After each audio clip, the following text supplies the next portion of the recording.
Welcome sa DRS 2.0. Fresh at nagbabagang happenings bang hanap mo? Mga padabarkads man yan o mga trending topics? Pwes, sagutin natin yan.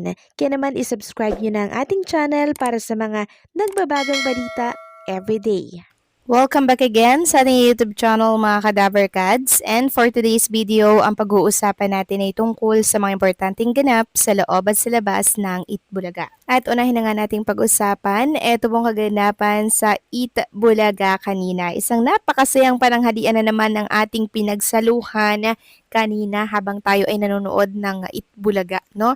And si Bossing Vic Sotto, nakita natin mga Kadaverkads kanina, sobrang saya, hindi po affected sa kabila po ng mga ibinabato ni Mr. Anjo Eliana na pananakot laban sa TVJ.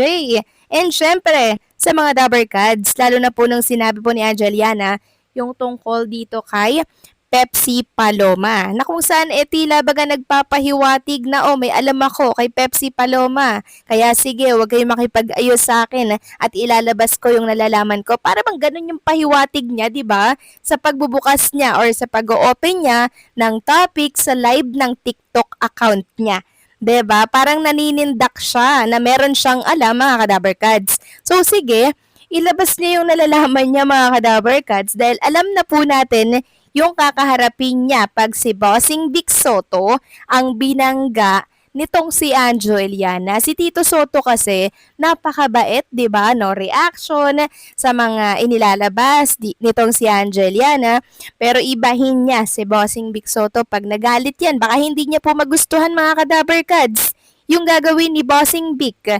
'Di ba? Tahimik lang 'yan pero ibang magalit ang tahimik mga Kadabarkads. Baka magaya siya kay Direk Daryl Yap. And base naman sa panonood ko ng Itbulaga kanina, sa nakikita po kay Bossing Vic Sotto, hindi po siya affected mga Kadabarkads sa kabila ng ginagawa nitong si Anjo Eliana. So dun pa lang, supalpal at pahiya na siya. Huwag mong kantiin si Bossing Vic dahil alam mo ang kakahantungan mo. So nagpapasaring pa lang kasi itong si Anjo Eliana sa TVJ, 'di ba? Sinimulan niya muna yung kay Pepsi Paloma. Bukas at sa mga susunod na araw, meron na naman po yang ilalabas mga Kadabarkads. Samantalang ang TVJ at ang Dabarkads sobrang tahimik nila. Tapos si Anjo ang ingay-ingay, akala ko ba nag-apologize na, akala ko ba humingi na ng tawad, ito, mukhang meron na naman pong pagbabanta na sisimulan niyang ahlungkatin yung mga nakatago sa baul dito kay Pepsi Paloma. 'Di ba? So, ang dami niya pong inilalabas na naman mga Kadabarkads. So, ano ba yung possible na isampang kaso ng TVJ dito or baka nga po nakasuhan na mga Kadabarkads? Hindi natin alam kasi alam natin si Bossing Vic Sotto, sobrang tahimik po niyan talagang gumalaw. Magugulat na lang si Anjo Eliana na meron nang dumating sa kanya na letter, 'di ba? Na meron na po pala siyang kaso. So, ano ba yung mga magiging verdict or hatol ni Anjo Eliana dito po sa mga pinagagagawa niya? Patong-patong yan mga Kadabarkads. Sabi ko nga po, cyber libel, defamatory and slander. Pwede pa yang madagdagan pag inopen at inungkat niya po yung tungkol kay Pepsi Paloma. Sabi nga dito sa write-ups ng isang article, ang kontrobersya sa pagitan ng Itbulaga Dabarkads at ng kanilang dating kasamahan na si Anjo Eliana ay patuloy na umiinit at lumalabas na ito sa confines ng showbiz at legal court. Ang pinakabagong development ay nagulat at nagpatindi sa tensyon nang lumabas ang balita na si Jose Manalo, isa sa mga pinakamamahal at kalmado na miyembro ng Dabarkads, ay nagdemanda o nag-file ng complaint laban kay Anjo Eliana sa barangay. Ang hakbang na ito ay unprecedented at nagpapakita ng matinding emotional toll at frustration na nararamdaman ng Itbulaga family sa patuloy na paninira ni Eliana. Kahit na matapos siyang kasuhan ng libel ni Tito Sotto, ang pagdurog sa barangay ay isang drastic move na nagpapahiwatig ng issue ay hindi na lamang professional o political kundi personal at deeply disturbing.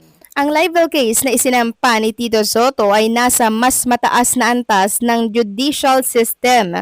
Ngunit ang move ni Jose Manalo na nag-file ng complaint sa barangay ay nagpapahiwatig ng dalawang bagay. Una, ang immediate resolution at mediation ay kinakailangan bago pa lumaki ang damage at tension. Pangalawa, may mga aspeto ng dispute na personal at community-related na hindi saklaw ng formal libel case. Ayon sa Local Government Code ng Pilipinas, ang barangay ay mayroong lopong tagapamayapa na may jurisdiction sa mga dispute sa pagitan ng mga residente ng komunidad at ang mediation sa barangay level ay madalas na mandatory bago pa isampa ang kaso sa court.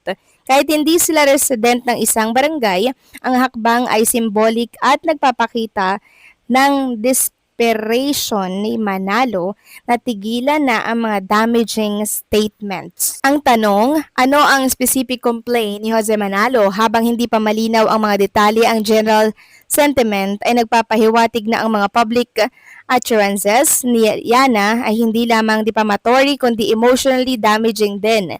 Para kay Jose Manalo, nakilala sa kanyang humor at low-key na buhay, ang ang pag-init at pagdurog sa barangay isang clear signal ng boundary ng kanyang pasensya ay nalampasan na. Sabi pa dito, ang move ni Jose Manalo ay nag-shift ng public perception sa dispute.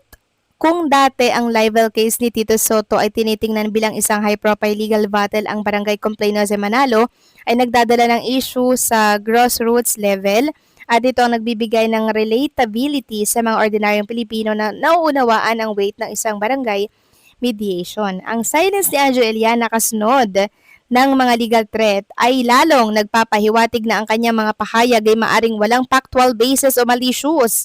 Ang pag-atake ni Manalo ay nagbigay ng benediction para sa mga Dabarkads na nagpapakita na siya ay handang ipaglaban ang kanyang dignity sa anumang forum. So, ayan na po mga Kadabarkads, no? Mula ito sa isang write-ups ng isang article. So, totoo nga kaya na nagsampa na po ng kaso si Tito Soto, mga Kadabarkads? Kasi alam naman natin na itong TBJ, napakatahimik po niyang kumikilos.